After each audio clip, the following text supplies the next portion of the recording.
एक घने जंगल में एक बंदर और एक हाथी रहते थे। हाथी बड़ा शक्तिशाली था। वो बड़े बड़े पेड़ों को एक झटके में उखाड़ फेंकता था। बंदर काफी दुबला पतला था, लेकिन वो बड़ा ही फुर्तीला और तेज था।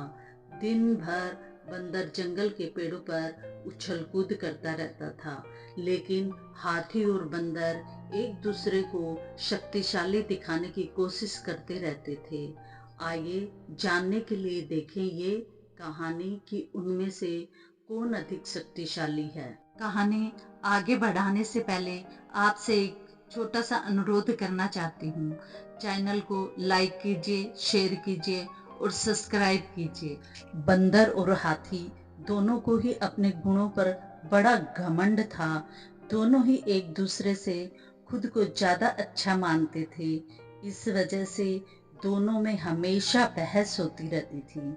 उसी जंगल में एक उल्लू रहता था। वो अक्सर बंदर और हाथी की हरकतें देखता रहता था।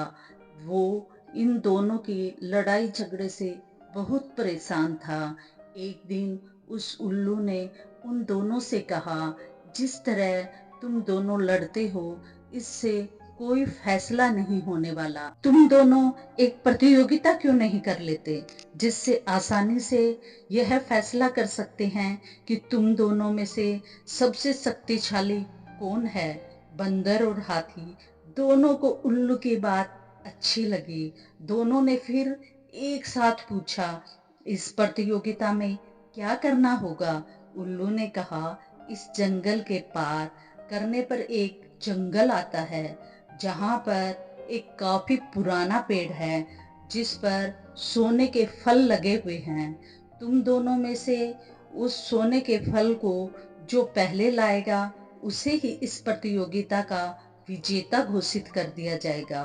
असल मायने में यह समझा जाएगा कि वो ही शक्तिशाली है और हमेशा शक्तिशाली कहलाएगा।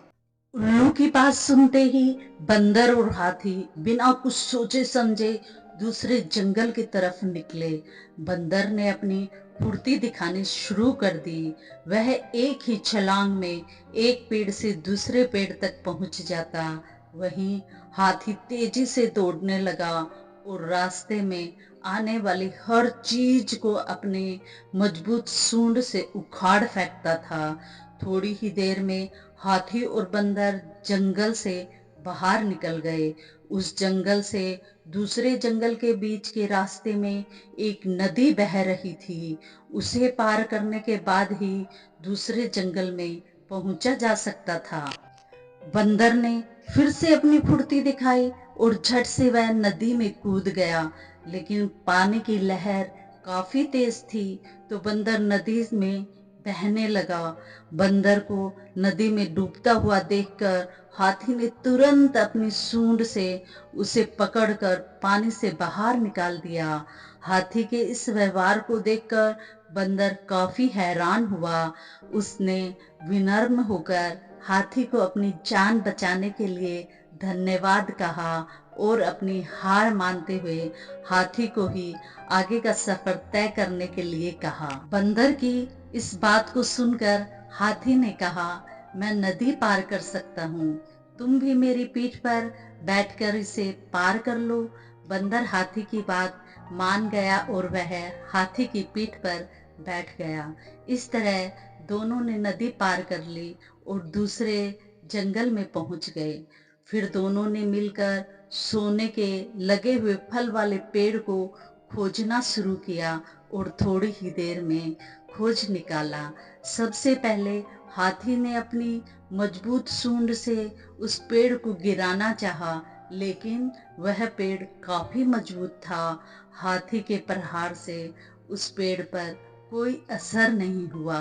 फिर हाथी ने निराश होकर कहा, मैं अब यह फल नहीं तोड़ सकता हूँ।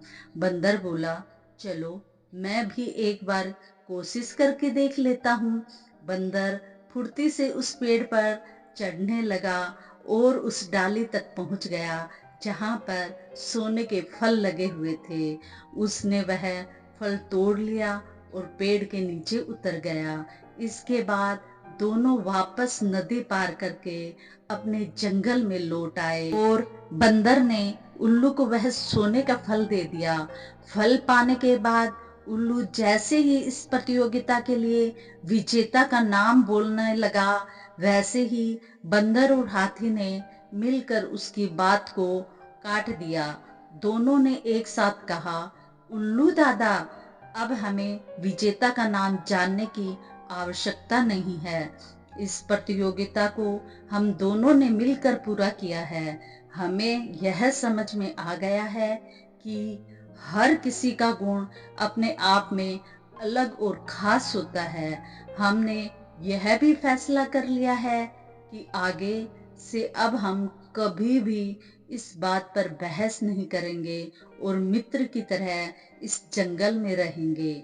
उल्लू को बंदर और हाथी की बात सुनकर काफी खुशी हुई। उसने दोनों से कहा, मैं तुम्हें यही समझाना चाहता था कि सभी एक दूसरे से अलग होते हैं। अलग अलग गुण और अलग अलग शक्तियां होती हैं। यही गुण और शक्तियां हमें एक दूसरे की मदद करने के काबिल बनाती हैं। साथ ही हर किसी की अपनी कमजोरियां भी होती हैं। इसलिए एक दूसरे के साथ मिलकर ही रहना सबसे अच्छा होता है।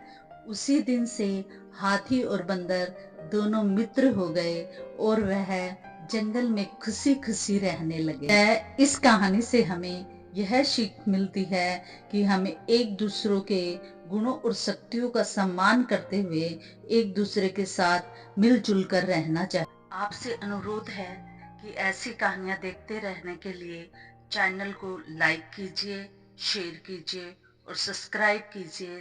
धन्यवाद।